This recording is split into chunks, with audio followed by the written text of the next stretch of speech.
অনেক তারা বলছিলাম ভাই মায়ের না বেড়াইছিল ছাত্রলীগের পোলাপান নিয়ে না গুলি পোলাপান আসলে আর বাবা মা ডিভোর্স হয়ে গেছে কারণ আরেকলে টেনশন করতে আমার কিছু আমি মরে যাবো।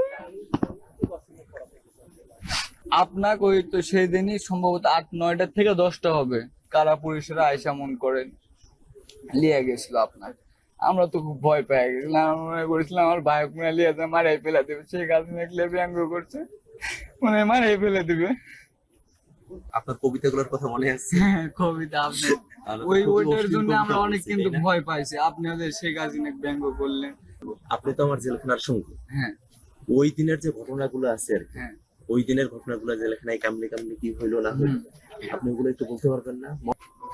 17 জুলাইতে গ্রেফতার হইলাম।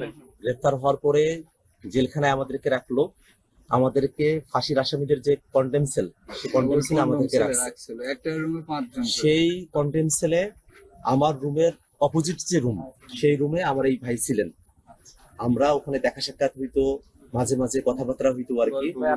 ভাই প্রায় 3 ঘন্টা ধরে এখানে অপেক্ষা করতেছেন, উনি আসছেন আমার সাথে একটু দেখা করার জন্য।